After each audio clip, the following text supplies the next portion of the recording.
Hey guys, today we're doing 5 things you may not know about the wah pedal.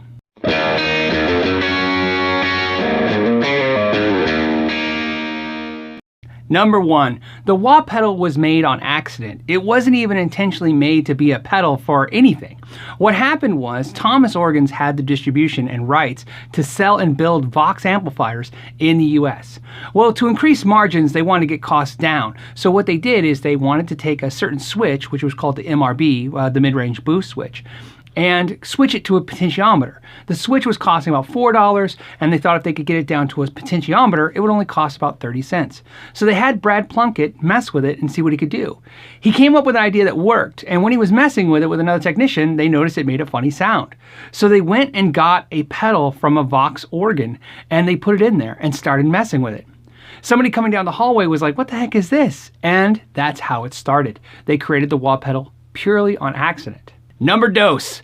Vox and Crybaby wah pedals are like Coke and Pepsi. They're the 2 biggies that are out there. Although, interestingly enough, they're the same pedal. So when they made the Vox wah pedal, they had a contract with the dealers to only sell Vox products to Vox authorized dealers. That eliminated a big part of the market. So what did they do? They created a secondary product, the Crybaby. This pedal was sold exclusively to dealers that were non-Vox dealers. That way they could have their cake and eat it too. The Vox went to the Vox dealers, the Crybaby went to the non-Vox dealers, but you were buying the same pedal originally either way. Number 3, the Clyde McCoy. Now, Clyde McCoy was a trumpet player, so it's interesting that the wah pedal has named Clyde McCoy. Now, some believe it's because they wanted to name it the Clyde McCoy because of his infamous kind of using a plunger on a trumpet to make a kind of a wah sound. But that's not entirely true. What happened was because he made that sound, they thought this would be perfect for him since they started the Vox Electric Orchestra.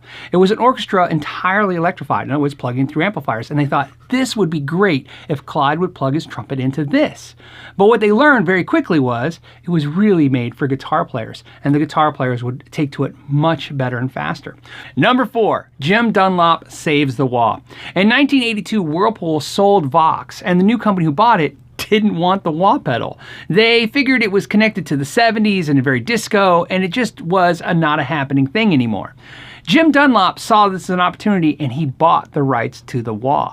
And so he started creating the Jim Dunlop Crybaby wahs. So he owns the name Crybaby. Number 5, why are there so many wah pedals? Well, the first issue is it took about 3 years to get the patent. And in those 3 years, everybody started knocking off the wah pedals. By the time they got the patent, it just wasn't economical for them to go after everybody, so they didn't enforce it. So it made so many different wah pedals out there. Plus, their wah pedals were doing so great, to meet demands, they were doing things like changing out parts to what was available at the time. So sometimes you hear the word phasal or stack of dimes. Those are different components that are in the wahs, and then over the years, players kind of gravitate towards those type of components.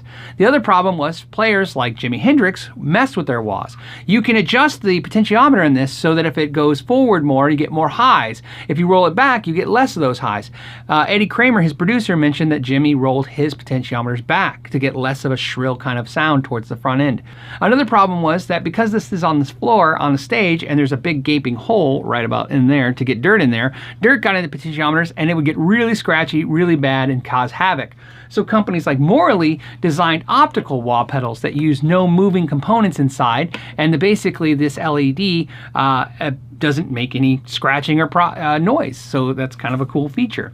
The other advantage is it doesn't need a switch, so you can just touch on it and it just comes on. So players like Steve Vai use his Bad Horsey wah pedal. The one I'm holding right now is the Joe Bonamassa Wah, and it actually has a switch inside of it, and that switch lets you switch between buffered and true bypass, and that's important because sometimes when you put a wah pedal in front of a fuzz, you might want it buffered to push the fuzz a little harder and get the kind of more of a gnarly sound. Sometimes you don't want it to affect the fuzz pedal, so you put it in a true bypass mode.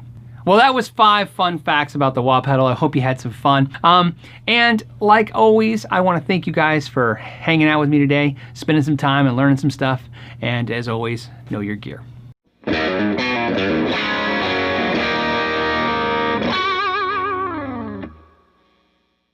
We're about to hit 97,000 subscribers, which means we're on the slow march to 100,000 subscribers.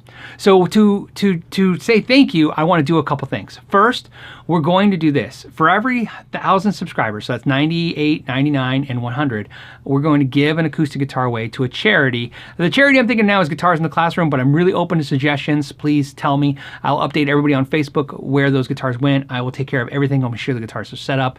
I'll make sure that they're delivered to those charities, and then I'll make sure to notify you guys through the Facebook. So like I said, I want to say thank you to everybody hanging out and learning about guitar with me by saying, hey, let's get some younger people, let's get some new people into guitar. So let's do that. So we're going to do that. The second thing we're going to do is we're going to, at 100,000 subscribers, we're going to retire the Know Your Gear shirt as it looks now. It'll slightly change, and that way we know who the pre and post 100,000 subscribers were. So if you were, a fan of the channel before we hit the epic, 100,000, you get a plaque thing from YouTube. You get to be identified with this shirt. And if we ever reissue the shirt again, we will we'll identify that. So there'll never be the version of the shirt you see now after 100,000 subscribers. So the link down below, if you want to get one of those shirts, it's a great way to support the channel. But keep in mind, you can support the channel just by sharing it, just by hitting the like button, just by watching. So all that is appreciated, and like I said. And then last thing, we're gonna do some giveaways. I'm gonna announce some to the Patreons. They're gonna get some cool giveaways, and we're gonna do some cool giveaways as we get closer to 100,000, because the goal is to hit 100,000 subscribers by July 27th. Now, that sounds probably crazy, but so you know, we're trending to hit that most likely. We're looking at about falling short of that about a week or two, and the only reason that's interesting to me is that's my birthday, so I want to hit 100,000 subscribers by my birthday. So there you go. Thank you guys so much for your time, and know your gear.